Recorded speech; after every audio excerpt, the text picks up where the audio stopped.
আজকে আমি তোমাদেরকে বানিয়ে দেখাবো বিদেশি চিজ কেক। তার জন্য লাগবে আমার বিদেশি ফল। এগুলোকে ভালো করে পরিষ্কার করে নেব আর এগুলোকে ভালো করে কেটে নিতে হবে। সব ফলগুলো কাটা হয়ে গেলে একটা সাইডে রেখে দিতে হবে।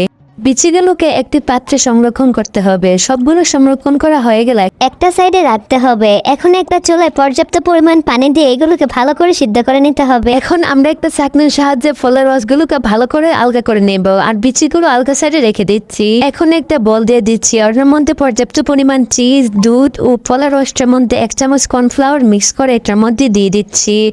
এটাকে ভালো করে মিশিয়ে নিতে হবে যাতে এখানে দানাদার না থাকে। এখন একটা ব্লেন্ডারের মধ্যে বিস্কিট দিয়ে দিব, দিয়ে ভালো করে এটাকে গুঁড়ো করে নিতে হবে।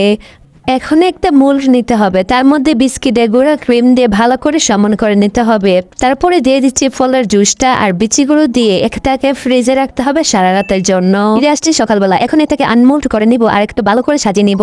সাজানো হয়ে গেলে এটাকে ভালো করে ডেলিভারি দিয়ে দিব। ভিডিওটি ভালো লাগে প্লিজ চ্যানেলটাকে সাবস্ক্রাইব করো।